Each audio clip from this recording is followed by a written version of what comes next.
Hello, everyone. I'm Carol Masser, host of Bloomberg Business Week on Bloomberg TV and Bloomberg Radio. Welcome to this work shifting roundtable. We are so thrilled that you are all here, and I'm looking forward to a really robust conversation. This is something we talk about all the time on air. We have an incredible group of business leaders assembled to talk today about leading and working through the challenges of the next phase of the reopening. As I said, it's a topic we've been covering for the past year and a half at Bloomberg Business Week and Bloomberg Live, and it's one we know our audience cares deeply about, and they have so many questions about the way forward. On that note, just a reminder that today's conversation is on the record, and we'll be making the full panel available on demand via the Bloomberg Live YouTube channel after the event is over. So we'll be able to share that with you, and we encourage you to share it as well. Now, before we begin our program, just a few housekeeping notes for everyone. It is a virtual event, you know that, so please bear with us if we experience any technical issues. If Zoom crashes or you get disconnected, please close and reopen the application or refresh your browser and log back in. If you have other applications or web pages open, please close them now. And in some instances, they can kind of affect your bandwidth and ability to interact with everyone in the meeting. So we want to make sure we take care of that. We want to keep this discussion conversational. So at any time, if you'd like to chime in on a topic, please do so. Use the raise hand feature or just raise your hand and I'll see you. At the top of your Zoom window, you will see a raise hand icon. If you want to speak, you can click this button and I will do my best to call on you as well. If you're not speaking, try to mute yourself. Don't forget to unmute though if you get called on. Also, please introduce yourself, name, title, company before you comment. We want to be sure everyone is recognized. So to get us started, we have a lot to go over. I'd like to introduce Bharat Khandelwal. He's Managing Director and Partner at BCG. I also want to acknowledge BCG for their sponsorship of today's event. Bharat, over to you. Thank you, Carol.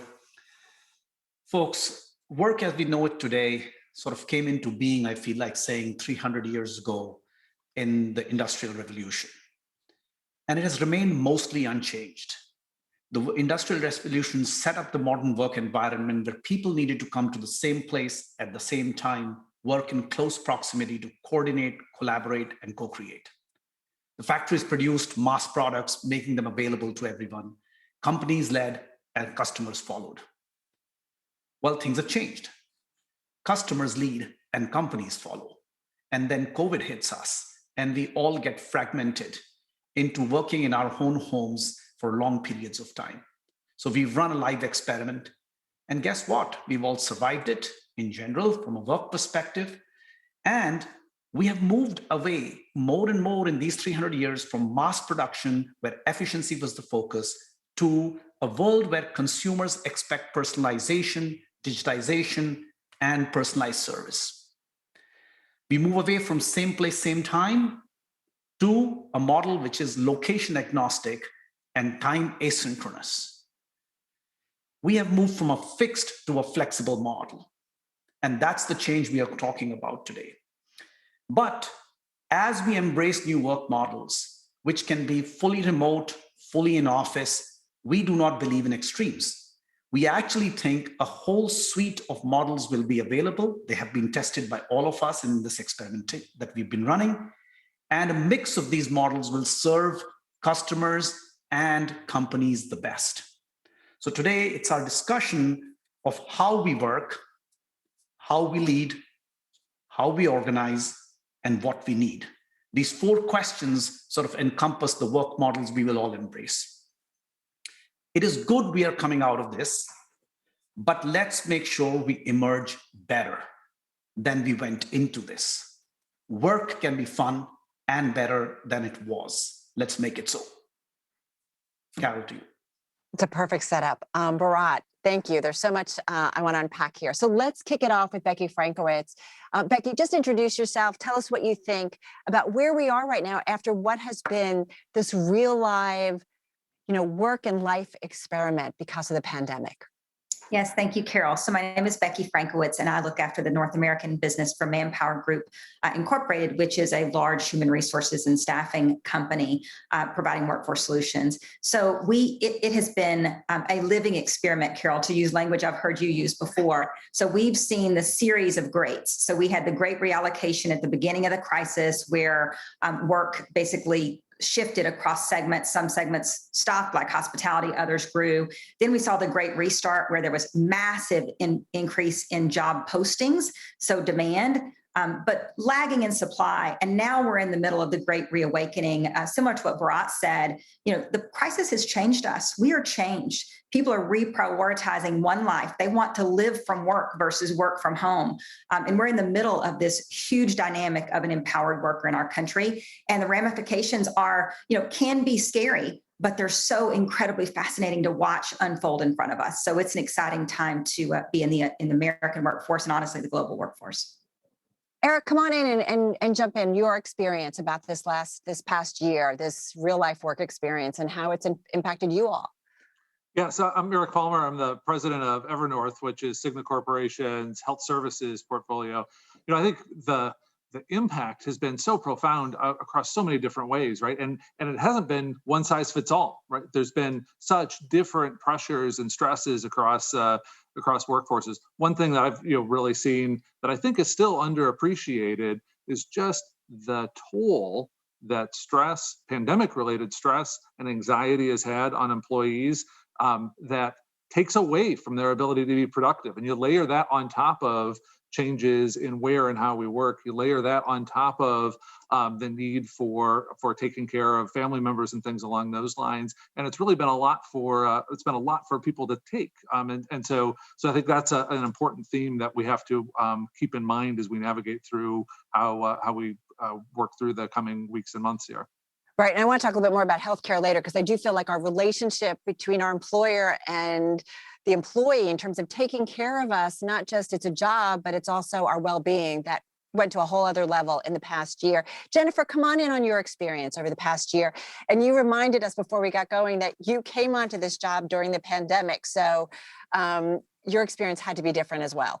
It did. It gave me great empathy for our colleagues who joined us in the midst of a pandemic and really only have known a virtual world. But where we are as an organization, we're a very global organization. We manage the global food supply chain from farm to fork. So we're a Fortune 100 leader in the nutrition and agricultural services industry. And we have a very global footprint. And so half of it was kind of a tale of two worlds at ADM. Half of our workforce, nothing changed. They had to go in and day out to keep this global food supply chain going, and really proud of the work they did, because in the face of a lot of quarantines and employees who had to be out because of COVID, our 800 manufacturing facilities around the globe actually maintained business continuity through this. In terms of our offices, where we are now is I think we've reflected on a lot of things that we've learned. We've learned that mental health is as important as physical health, and those two are very related. I think what this has done is it has provoked healthier conversations in the workplace about the broad health and well-being of each other, of our people, our obligation as an employer to make sure we're availing ourselves of the services and the education that employees need to make sure they are caring for themselves. I think that's been one of the healthier pivots for organizations, because organizations are set up to foster success and progression and development of careers. And sometimes the ability to say, I'm struggling, I need additional help, my family's struggling. We had to make that easy, and we had to make sure that support resources were available to our people around the globe to help through a period of extreme uncertainty. Yeah, and it's really, like I said to you, that relationship between employer and employee. Richard, come on in on your experience. All right, thank you. I'm Richard Bateman, EVP North American Operations for Lumen Technologies. So at Lumen, we provide telecommunication services to global enterprises all over the world, as well as consumer subscribers here in North America. And what we really noticed is how resilient our employees are.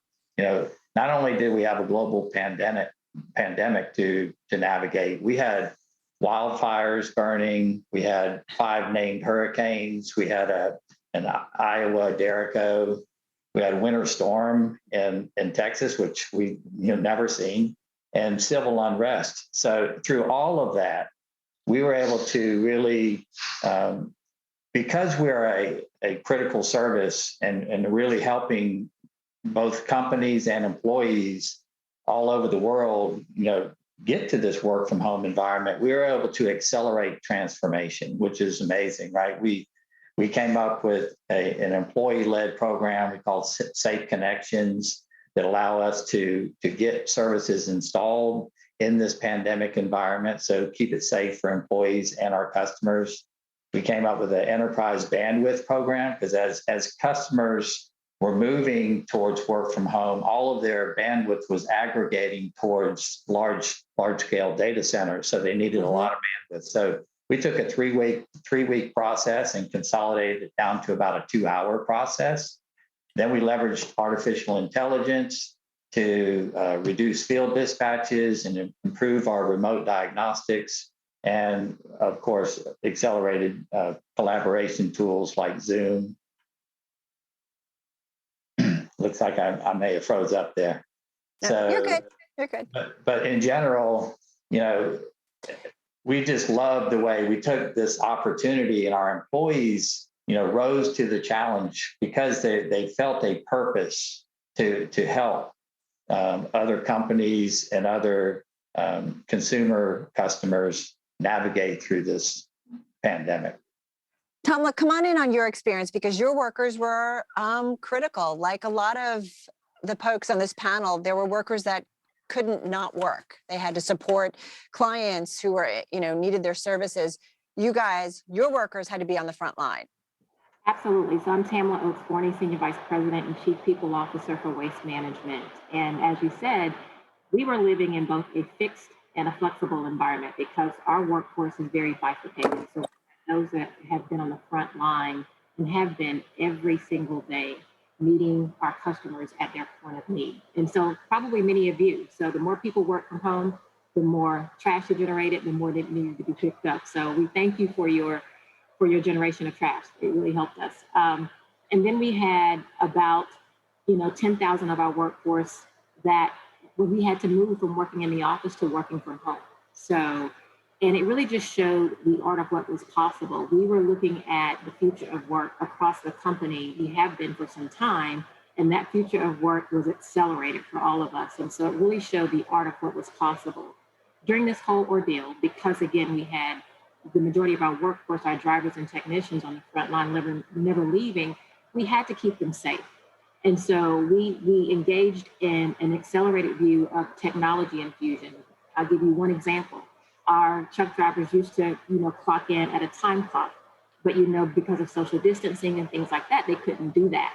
And so we implemented a new technology where they were able to clock in from their onboard units, like their iPads. And so it probably would have taken us a long time to implement technology such as those, but COVID accelerated that, and it's changed the way we onboard, engage, in the way that our workforce works. And one of the things we've also experienced, we're talking about, I think Jennifer mentioned the supply and the demand. Right. There's a huge supply for the talent that we're looking for, primarily those that are CDL drivers, truck drivers, right? The more we bought, the more Walmart and other companies needed CDL drivers to deliver their goods.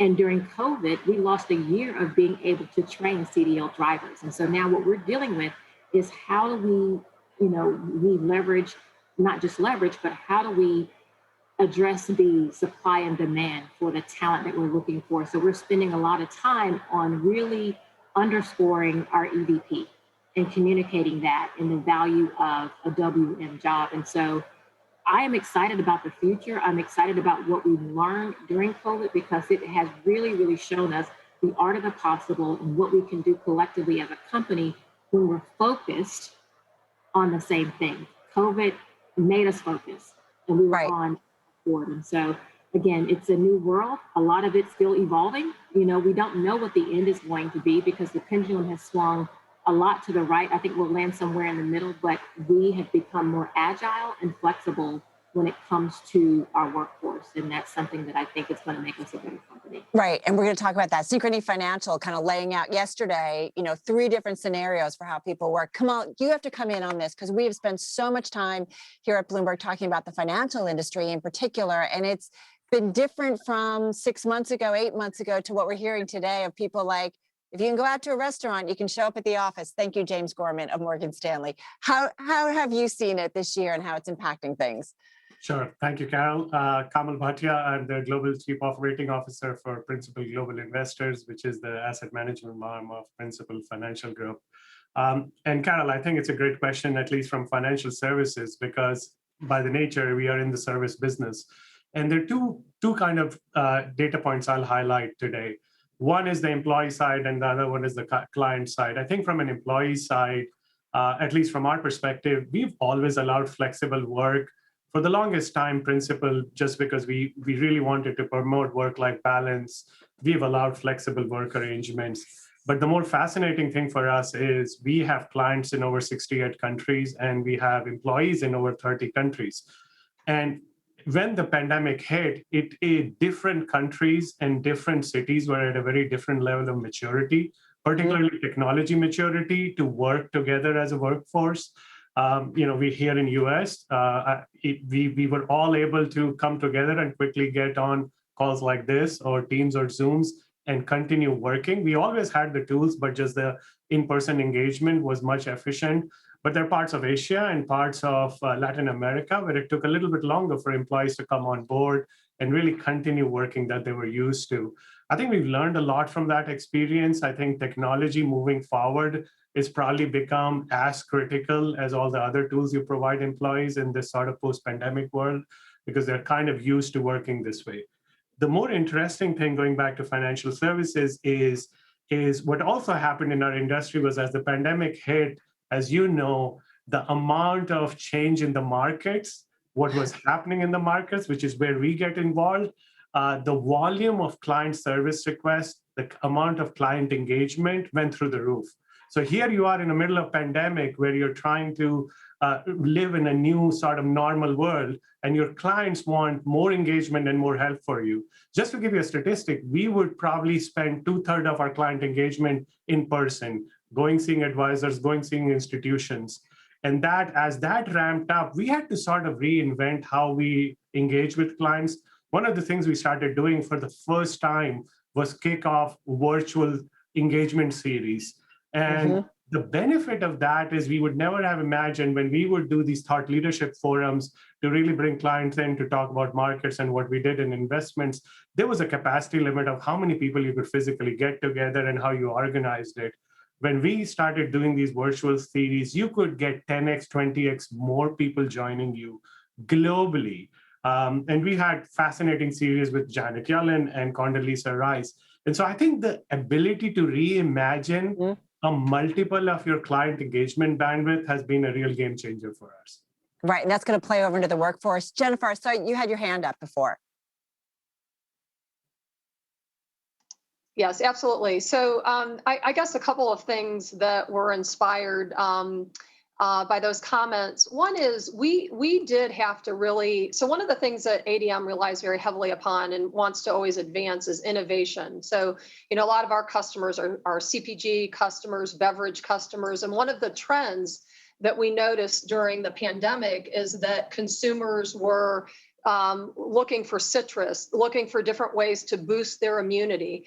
And so we had to quickly and virtually improve our ability to innovate with our customers and on behalf of our customers. So we were actually able to pull together culinary experts, flavorists, and they basically quickly innovated with some citrus flavors that are in salad dressings and beverages and tonics and things like this today to get it to market and to get it to market at scale. But we had to enable those things in new and different ways that we had not done before. So we learned a lot about how to scale, which was really, really important. The other thing that we did from an employee standpoint is, we wanted to foster connections during a period of time that felt incredibly isolating. So we had a virtual women's leadership summit, because a lot of the research that was coming out, a lot of the feedback that we were getting was that this was particularly hard on women in the workplace because schools were disrupted, childcare was disrupted. So we hosted a virtual leadership summit, brought our top 150 women together in breakout sessions and dialogues. We had guest speakers. We put people in a setting to compare notes on how everybody was navigating through this really challenging and isolating time. So we just had to think of different ways to scale our reach and to create connections, whether it's with customers or our own employees, to continue the important work of the company. Mm-hmm. Right, you had to figure out. Well, and this is what, Bharat, I want you to come back in for a moment, because as we're talking about this division, there were a lot of white collar workers. I could do a broadcast at home. Who would have thought that, 5 years ago? The financial sector worked, I think, really well at home. They did really well during the pandemic. White collar workers could. Bharat, expand upon this. Blue collar workers, and I know some of you have a lot of blue collar workers or physical workers who need to be in plants. There's a distinction, Bharat. Yep. Yeah, there is, Carol. Thank you for bringing that point up. If I may, let me just pick up on the point that was just being made and then connect to this one. This idea of innovation is very important, right? We have seen a number of studies that productivity has remained equal or higher during the pandemic. But that is because a lot of things were in motion already, and you could actually do them without the wastage of time of commute, etc. Now, when we talk about innovation, there are 2 or 3 things that go in. One is you need diversity of thought for innovation. So I like the point that was being made by Jennifer, that the ability to bring diverse people together more easily, not needing them to fly to the same place, actually can help us. And the second part of it is our ability to rapidly test, learn, and actually try different ideas. And both have actually got a supercharge in this time by using technology as well as bringing people together. So I actually just wanted to concur on that point. Carol, to come to your point on creating this, this divide of some of the work, let's call it knowledge work, white collar work, whatever you want to call it, that can be done more easily remotely versus some work that just has to be physical. As I was listening to all the introductions, we have people from food, pharmacy, connectivity, and waste management. Look at all the 4 things. Without this, our life would stop. And there are people on day-to-day physically doing their job where it needs to be done to make it happen. So we have to recognize this and make their jobs easier and better. For example, what I heard Tamala say about the ability to actually enable the blue collar worker to actually do their job better from their truck, a mobile device that makes it easy. So I think we have to accept the reality that some work cannot be done remotely. It has a physical component, but we should not accept that it has to be done as in the past. We can make it easier. We can make it better. And I know, Tamala, you have your hand up, so I'll let you kind of complete that thought a little bit. You're spot on, because we engaged in creating flexibility for our workers, but what flexibility looked like for the man or woman driving our garbage truck was different from what flexibility looked like for me. For instance, we've engaged now in changing and providing flexible hours in terms of how they work. We know that they have to go to work, but the hours and the days in which they do that, we are looking at some flexibility around that. And that's making us, an employer of choice in this regard, because we are open to providing flexibility for even our front line, right? Well, go ahead. No, one thing I want to ask you, because this is a discussion I'm finding coming around employers, is they're having a hard time saying, well, I can't say, well, you workers can be at home, but you can't because your job requires. So as a leader, how do you figure out different modalities for how your workers can work without their people being kind of ticked off and saying, well, how come he gets to be home or she gets to be home or they get to be home? Well, what I would say to that, we experienced that on the onset, but what we did say is that the work was different even pre-pandemic. The work that you were doing was frontline, and I was in the office even before the pandemic. So the work is different. Let's just be clear in that regard and not try to circumvent or, hide behind the fact that work is different. But what we're trying to do is provide safety and flexibility, and the application of safety and flexibility looks different depending on the type of work that you do. We also said that when you're driving a truck, for example, you have a start and an end time. But what the people that were working in the offices were experiencing, that when they started working from home, it kind of bled in. We didn't know how many hours they were working. So in some cases, they might have been working even more than they were when they were in the office, right? So we recognize the difference in the job, and we faced it head on. But it's saying, we are the sum of the parts made up of individual pieces, and everybody has a role to play to determine and to support the overall company success and our commitment to our customers. It just looks different. Anybody want else come in on this? Yeah, I'll jump in, Carol. We know from just job data that 60% of the jobs in the country cannot be done remote. So that's a U.S. fact. 60% have to be done on site in some variety.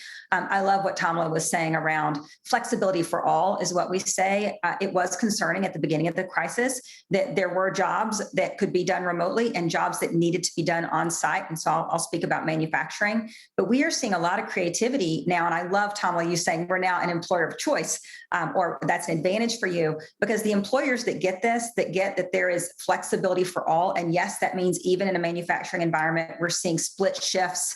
We're seeing the disaggregation of a shift. So used to the shift showed up together, all work the same, first shift. Now we're seeing I can show up at one time and Carol, you can show up at a different time and we still work the same line. And so the American employers that are getting creative around these solutions and providing flexibility as it suits that job are the ones that will win. And we are in a talent shortage in our country. I mean, there is a mismatch between supply and demand. And so the creative employers are the ones that will be employers of choice, Thomas. So credit to Waste Management for leading in that area. A lot of others, have to encourage and embrace the new working. Show of hands, are all of you thinking about when you're going to hire that you're like, well, they don't have to be in the town where the office is. I can just open it up globally. Are you all thinking that way, or are you not there yet? Richard, you're smiling. Absolutely. I mean, show of hands. Is everybody thinking you can go anywhere? Yeah. Richard, go ahead. We were doing remote work before COVID. About 20% of our workforce was doing it. And it's because it helps you with talent acquisition and retention, cost, and increased diversity. What this pandemic has proven to us is that it scales. So we've gone from 20% to, for office workers, nearly 100%. That's why for the field workers, we put the Safe Connections program in place to keep them safe. It's easier to keep the office workers safe. They're working from home, but we do have field techs, and it's about almost half of my organization is in the field.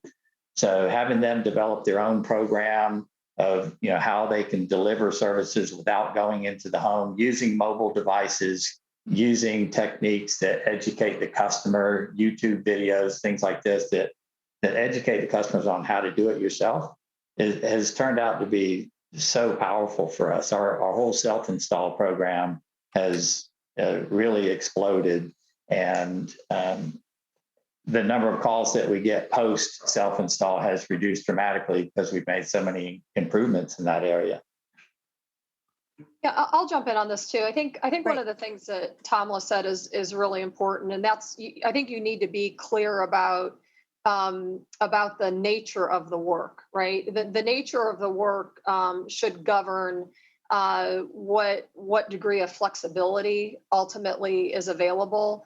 I mean, so for example, in addition to our manufacturing employees and our hourly employees, we have a lot of scientists who work in labs, and they work and the collaboration, the environment that we need to enable in a lab, the equipment that they need to innovate and do research needs to be present. So that was a segment of our population that continued to go in and day out because it's critical to the innovation on behalf of our customers. So I think that and y'all be the first to admit that we're still figuring this out. There's no playbook here. I think that there are a couple, and I think there's got to be some balance to this as well too, because in addition to the nature of the work, I think what we are finding, we need to consider, well, what are the values of the organization? How do we feel about collaboration? How does collaboration need to get enabled? I love the ability to scale virtually and scale our reach to get diversity of input. At the same time, I think about the pressure on leaders who have these hybrid teams and making sure that that it's not an out of sight, out of mind dynamic as well, because so many companies are making great strides in diversity, equity, inclusion. You want to make, I think we'll all want to make sure that that this helps us advance whatever framework each of our companies put in place, that it helps us continue to advance that and doesn't set us back. Those are some of the things that are on my mind as an HR leader. There's another 5 hours we can talk because that was great. Well, Bharat, I want to bring you back because there's two things that Jennifer hit on, and I feel like it's company culture and innovation. I had written down something last night. So Zoom, Bharat, you had reminded me, technology, that's not new. They've been around for about 10 years, but yet it took the pandemic for all of us to realize, wow, this really can work. But that innovation, I bet Zoom was created, though, with people working together in the same space. So do we lose innovation? Do we lose technological advancements? Jennifer just talked about their scientists have to be in a lab together, right, to do the work. But you do wonder, do you lose innovation potentially, Bharat, by not having everybody in the same space, physical space? Yeah. Would Zoom not have been created if we weren't maybe in the same space? No, so I have great optimism about human ingenuity, actually. Think about it. You know, we were at a place just about 18 months ago where there was no vaccine. And now we have multiple vaccine candidates and they are being distributed all over the globe. Who would have thought with this speed we would get there, right? So I have great faith in the optimism about human ingenuity. I think innovation requires, as I said earlier, diversity of thought, flexibility to take new ideas, test and learn from them. Now, the idea that you need to be in a physical space, yes, for some things you absolutely do need to be in a physical space. If I was to take the example of a laboratory, you have to go in, you have to set up an experiment, or you have to create the physical product there. But on the other hand, today with automation in laboratories, the data is accumulated on computers and you can see that data at your house, and you don't need to be in the laboratory for 12 hours. You could be in the laboratory for 8 hours while you are setting an experiment up and be working remotely for the rest. So I think judicious use of technology can actually be applied to all parts of our work. Let me sort of be a little provocative and say, let's also stop or try and not use the very binary terms of blue collar worker and white collar worker. I think that's work that has to be done physically, and that's work that can be done remotely. And then on this continuum, there's a shift happening all the time. There was a time where if you needed money, you went into a bank and dealt with a teller. None of us do that anymore. We started going to ATMs, then we stopped going to ATMs. We actually transact everything physically. You know, I see Kamal there nodding, right? So there's been a complete shift of physical things that happened in a bank to everything moving virtually, right? And I'm not saying that'll happen in all industries, but I think we can slowly get there for parts of the work. Well, it's funny. We just did the teller story yesterday about how many tellers are done. Come on in there, because the financial sector, right? We saw continues to be innovation happen, but the pandemic, like all of a sudden we're talking about Reddit and Robinhood and retail investors. And, we're seeing major big banks and financial institutions buy up a lot of these smaller players because a younger generation, that's how they do it. Yeah, Carol, the question on innovation is a really fascinating one, because I think I'll break it up into two buckets. I think there's innovation in what I would call client experience. And then there is innovation, which we classically assume as product development. And they're two very different things. Because the innovation in client experience, to your examples you just gave, has been enormous, because there is suddenly in a post-pandemic world, this comfort to self-engage, to self-learn, to self-service has gone up exponentially. So clients feel more satisfied in a self-service world.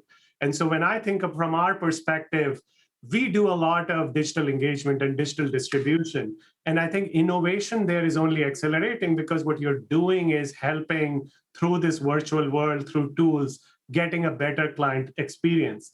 I think the piece that is still up for debate is R&D or product development. Can you do that as well completely in a remote environment? And the example I would give is, is in the virtual world, like this medium we are in. I think it's easy to transmit logic, but it filters out emotions. And the way humans beings do R&D and product development is it's not just always math.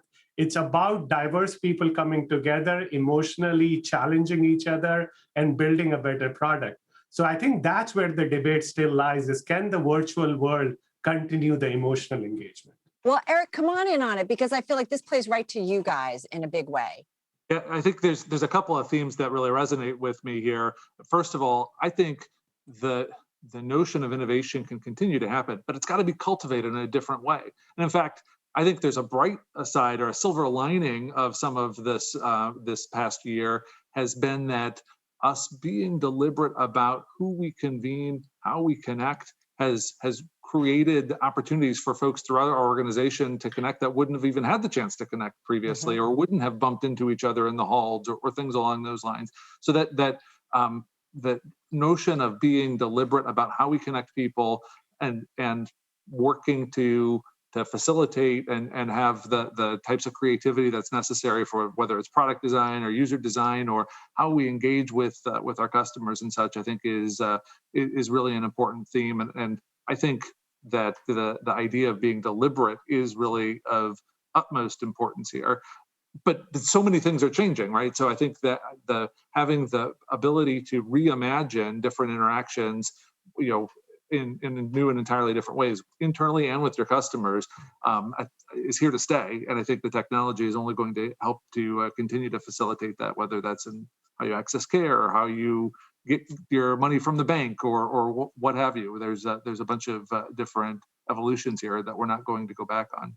But I think, Eric, like healthcare, like all of a sudden, you guys had to kick into high gear because all of a sudden people needed that part of our world in a different way. And the whole mental wellness, it makes me, feel good that we're finally having these conversations with leaders of companies to acknowledge it. And I just think you guys had to go into overdrive to kind of innovate a little bit to like meet these needs. Absolutely. I mean, so we saw over the course of the last year and a half or so now, a huge uptick in the use of behavioral services, mental health support services and such. And that's been, there's been too much stigma in that space for far, far too long. And it's been not as much on the focus from an employer perspective. Employers now are seeing the need to have the connectivity here in terms of helping to ensure there's good support there.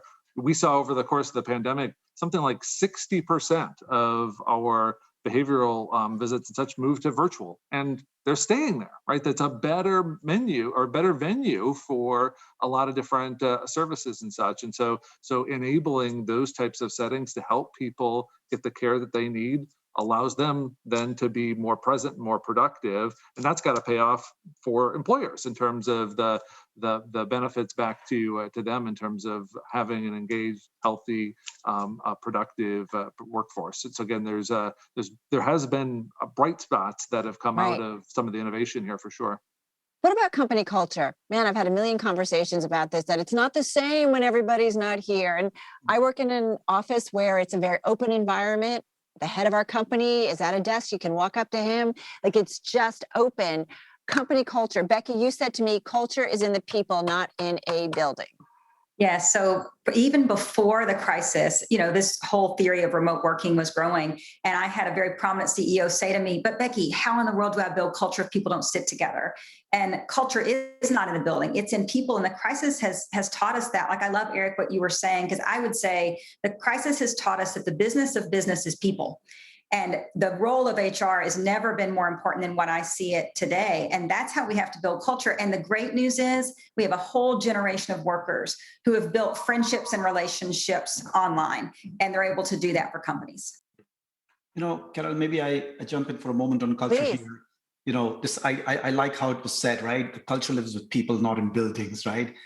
Culture actually is a dynamic thing. It's not a static thing. Right? If it moves from person to person to person. So when you're in New York, you behave differently than when you're in Frankfurt. You don't cross the road and jaywalk in Frankfurt. You do it in New York. It's the culture of the place and the people combined. I would say that companies would benefit tremendously, irrespective of what work model they choose, to actually articulate their culture. Because a lot of people not only will be remote, but will be in different locations. Companies are global by nature. The ability to articulate your culture and communicate your culture allows it to be disseminated and absorbed. And I think that is a very essential thing. We have been taking it for granted sometimes that people will come in, they'll be in the atmosphere, and by osmosis, culture will transfer. I think a little more deliberation around articulation, transference, and osmosis will help. I know, Eric, I'm seeing you trying to come in on this. Okay, go ahead, Eric. Yeah, go ahead. Sorry, go ahead. I think that the point about being deliberate is so important. I mean, culture at the end of the day is a result of what gets rewarded, what gets recognized, what gets encouraged in terms of how you make decisions and such. So some of that kind of maybe was absorbed, to your point, in the working environment. But as we have people across multiple locations, I think it's paramount to be clear on what your values are, and then really go out of your way to reinforce those in terms of how you lead, how your teams lead, how you engage and reward folks. And that is ultimately then what sets the culture. And I just add, Carol, I don't know that it's ability, it's a mandate. You have to, the role of business is broader than it's ever been before. And to attract talent, it's a mandate to take a stance on issues we never have as business before. And when one includes making our culture. And I will tell you that having talked with a bunch of CEOs, one CEO said during the Black Lives Matter that their PR firm basically said, don't talk about this. You shouldn't even touch it. And he said, what do you mean? That's my responsibility. I lead a company. But I'm just saying that that's kind of the narrative. Jennifer, you wanted to come in, Yes. I know. Yeah, well, this is just a really critical area. And I couldn't agree more that there is a role where companies, leaders within companies can get very intentional and deliberate about the kind of culture that they want to evolve to, grounded in an understanding of what exists today. Because when you think about it, cultures are, there are a lot of learnings in organizations, learnings from the way in which companies are executing, learnings in the way people are behaving. On the basis of that, getting definition around the behaviors and the values that are expected, and then making sure that that's becoming a part of the muscle memory of the organization is what evolves and changes cultures. And so you can get deliberate about it. ADM is a company, 54% of our employees are new to the company in the past 5 years because of so many global acquisitions. And so we're doing a lot of work around this. And that's something that's on my mind in this virtual environment is getting very deliberate about this. We need to continue to foster innovation through collaboration. But an important part of the culture gets defined in the informal. So how do we make sure the informal interactions, the collaboration? So how do we make sure in these hybrid environments and these virtual environments that we are fostering and reimagining the way work is getting done in a way that continues to strengthen the culture, strengthen innovation, allow for risk taking? I think that's the work ahead of us, the very important work ahead of us. And I do believe you can get very intentional about it. We are getting intentional about it. Our CEO, this is a real passion of his. And we've got a clear and present opportunity here to get better definition around it.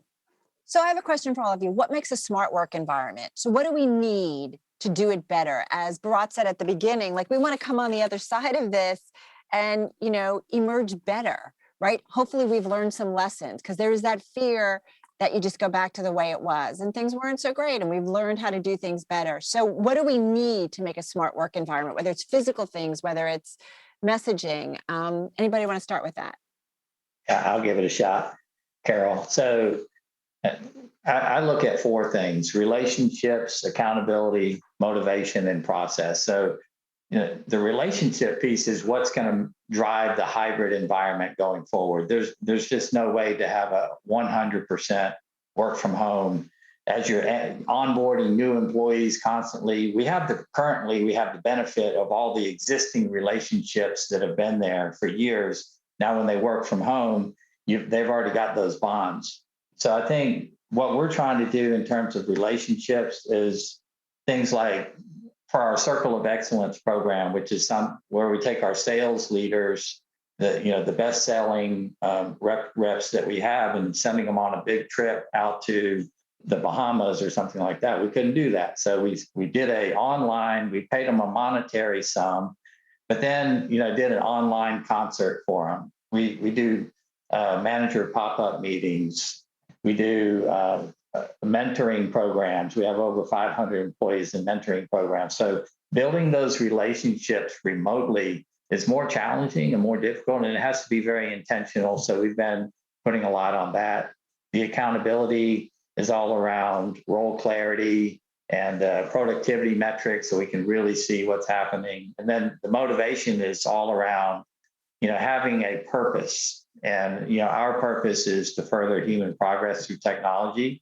And, it was very easy in the initial when we were doing things like lighting up the USS Mercy ship for, it's a big medical ship for treating COVID, and other, we're lighting up stadiums where they're doing, hospitals inside of a stadium in Seattle. So those are very motivating for employees. And now that some of that's past us, we're looking for other ways to keep the employees motivated. And the big one now is helping our customers go through their own digital transformation. So the same way we use this opportunity to drive innovation within our own company, we're taking those learnings and then, helping our customers innovate. And the last thing is around process, really creating these pods instead of creating what we used to have as functional groups in buildings.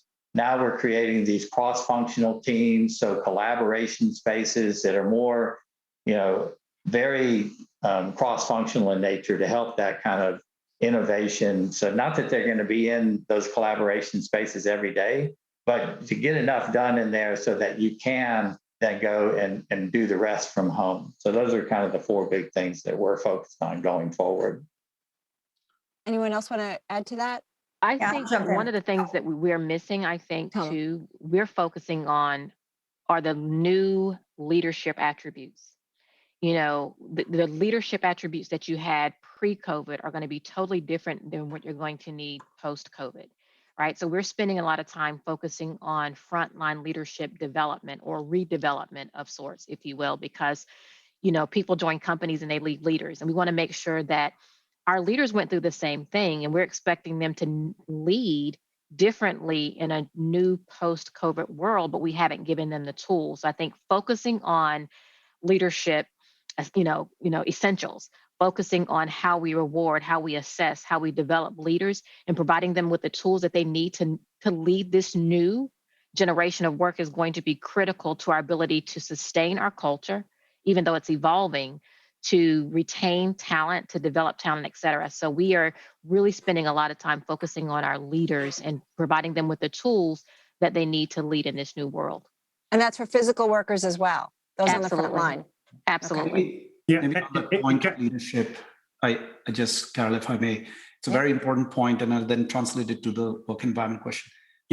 If you go back a little bit, a lot of leadership and management, if I could call it both together for a moment, was coordinate and control. It has to move from coordinate and control because the employee isn't there. You don't oversee them here sitting at their desk. It has to move from empower and empathize, right? So you kind of have to make that shift happen where you create a model in which you can create process-based empowerment. You can create guidelines and frameworks within which you give freedom and people work. It's not a free for all. Don't get me wrong. I'm not saying let people do whatever they like. You create well-articulated processes, frameworks, guidelines, and within that, you allow for empowerment and empathy to take over. I know a few hands, but I'll come back on the smart environments in a moment. Let me take that over. Come on in terms of leadership, your experience, because of this past year, maybe how you're thinking about it differently going forward. Sure, Carol. And I'll link it back to your question on the smart environment as well. I think my view of the future sort of work and the smart environment is it has to be more perceptive. And what I mean by that is I think as leaders, we have to now be more attuned and measure more voices. So historically, every company will talk to its clients and hear the voice of its client, and that would drive what they focused on and what they offer to their clients. You have shareholders as a public company. I think the importance of what I call the voice of the employee has gone up substantially in a post-COVID world. So a smart environment is much more attuned and is building new ways to measure employee sentiment and employee engagement, and has become more agile to tilt how it operates. And I think this post-COVID world will be continuously evolving. We used to have a model of working. We gave benefits to employees, which was important. I think we would engage them and give them training. But I think this ability to measure employee sentiment and engagement is a new dimension that a smart work environment has to operate on. And leaders have to do it more purposefully now. Because it's interesting. I do wonder, it feels like, just like we talk about, the customer has more say in products, right? They're pushing companies to be cleaner, greener, more transparent. I do wonder about employers, if all of a sudden they are much more Bharat, maybe in the driver's seat. Yeah, I would say it like this, right? One of the CEOs said it to me one day: my employee is my first customer. And I thought it was a very interesting thing to say, because he says if they are not focused with the right energy, they will not serve the customer well anyway, right? So I found that a very interesting thing. When we talk smart environment for a moment, I think of it like this, right? In the end, work needs to get done to suffice a customer need that we have. So the first question is, what's the work that needs to get done, where and why? The second is, what are the ways of working that will suffice that need? Then what is the process? You notice I put process after ways of working. And finally, you arrive at an org structure. It more or less presents itself to you. So most people make mistakes when designing organizations. They start with org structure, and we would say, what work needs to get done, ways of working, process, org structure will just fall out. And that's how we design a smart work environment. It's activity-based into the physical and digital separation. And I would just pivot. Go ahead, Becky. Yeah, please. I'll pivot off that, because we call it heads up or heads down. So what kind of work needs to be done where? Is it heads up work or heads down work? One piece I don't think we've touched on is this concept of not just leading with empathy, which we talked about, but the role of business now that employees are looking for is genuine care. And so as we masked up as a society, we unmasked our homes. I mean, you're sitting in my office at my house today. I have 3 kids, and at any moment, something crazy could break out in the background.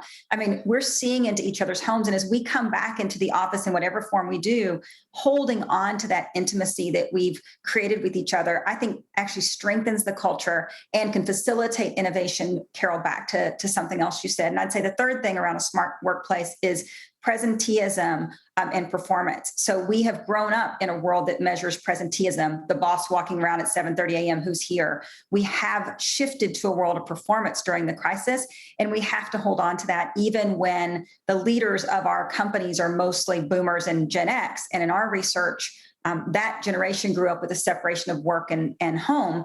And we have to really be cautious as leaders in how we run our organizations, because that's not the model that's desired by everyone going forward or necessary. Well, absenteeism, presenteeism, right? Like, this costs company. You can be present, but it doesn't mean you're productive. And so the relationship, folks, we only have about 7-8 minutes to go. Bharat, I just want to, you kicked us off with some things to think about. You've been listening to the conversation. Some final thoughts, any themes that are emerging for you, some takeaways? Yeah, maybe I touch on something that Kamal was saying. First of all, regarding the employee, we do these half-yearly or annual employee surveys. They're useful, but we have come with technology and with the need of the hour to a slightly different method. You use the word employee sentiment measurement, I think, if I got your words right. I would say there are tools available to do them much more frequently and randomly. Because how I feel today, by the time I give my employee survey at the end of the year, it may be a completely different world. So I would say that the modern methods of employee sentiment measurement should be much more random as well as more frequent. Then you'll really get the pace feel of the organization. So that's one exhortation I have. The second exhortation I have is around optimism. I have great faith in us always being better. And that's an American thing. So we should just embrace optimism and actually come out better. If we regress to the past, then we'll be sitting in traffic for 2 hours a day. Let's not do that. Let's actually unravel the world into a better place. That's how I'll leave it. So I do want to get final thoughts from all of you. And let me start with you, Tamla. I'm just curious about when we look back at this time, and I don't know whether it's a year from now, 2 years, 5 years, you know, will we think about how this was a turning point for how we work, the relationship between employee and employer, and something that maybe impacted our competitiveness longer term? So how might we look back at this time period? Or how do you hope we maybe look back? I do think it's a pivotal time and a turning point into our history in terms of how we work. I was featured in an article a couple of weeks ago, and I was talking about there's a war for talent. And my colleague was in the same article, and he said, there's no longer a war for talent. Talent has won the war. And so I think the role of the employee is going to continue to give voice to how companies are shaped. And those companies who listen and understand and act upon what employees are telling us are going to be at a competitive advantage. Richard? Absolutely. So we want to trust and empower our employees and our leaders to make the decisions that will enable a optimal effectiveness. And, you know, this tops down, one size fits all approach is not going to work in this new environment. We are so pleased by the progress that we've made and the innovation that this situation has driven us to create. That you know, we're emerging from COVID-19 as a better company than when we entered it. So we look forward to, you know, propelling that forward and allowing our employees and leaders to the empowerment to make the right decisions, whether it's work from home, work from work, or, you know, the hybrid environment, which is, you know, the most likely scenario. Jennifer, you want to come on in? Yes, absolutely. I would say that I would agree that the employee is central to making sure that companies understand how to meet employees where they are and really leverage the things that we've learned over the past year. I think we've learned a lot about empathy. We've learned a lot about resilience. We've learned a lot about how to enable work in new and different ways. But one thing I will say will continue to be the mainstay of creating strong companies that thrive for decades to come is just the gift of outstanding leadership. And so to the extent the investment in the development of outstanding leadership that enables an environment of continuous learning and being able to pull these learnings forward so that it strengthens each and every one of us in terms of our ability to help each other and contribute to customers is going to continue to be very, very important. Yeah, it does sound like so much in terms of leadership and the relationship between employee, employers, and customers. Eric, come on in on your thoughts when we look back at this time. Yeah. I think it's going to be so important for companies to use this time period to be a catalyst to change the status quo, right? So we can make real progress on how we work with colleagues around the world. We can make real progress on upping the diversity and inclusion of how we engage people in the workplace, and then how we serve our teams. We can make real progress in using technology to just drive more value into all the interactions. And so I think having the mindset of being focused on disrupting the status quo is so important, and I'm hopeful that will be the way that many firms look at this as we get a few years down the road. Kamal, what are your thoughts on all of this? Yeah, I think the biggest change, Carol, from my perspective is we were always a global company, but I think we went from a small G to a capital G. And what I mean by that is really this pandemic has changed our ability to engage with people all across the world, sort of more real time. And it's not just non-US colleagues. Even in US, we have so many cities where we have colleagues or leaders. And I think the pandemic changed our ability to interact with each other much more quickly now. So I think that global sort of engagement component just went up exponentially. I also see it with our clients. You know, when our US team is able to talk to our clients in Japan, the velocity at which it happens now and how frequently it happens has gone up. So I think we just accelerated globalization for us as a company, for our colleagues and our customers. That's a huge point. I think we were thinking about globalization in one way pre-pandemic, and now we see it completely different. I think that's a huge point. Becky, your thoughts here. When we look back, I mean, this is your world in terms of how we work. And you're hearing from people who are looking for workers. How do you think we'll look back here and what changes it will have? Yeah, so we have an opportunity as leaders to go forward into the new next versus back to what was our previous normal.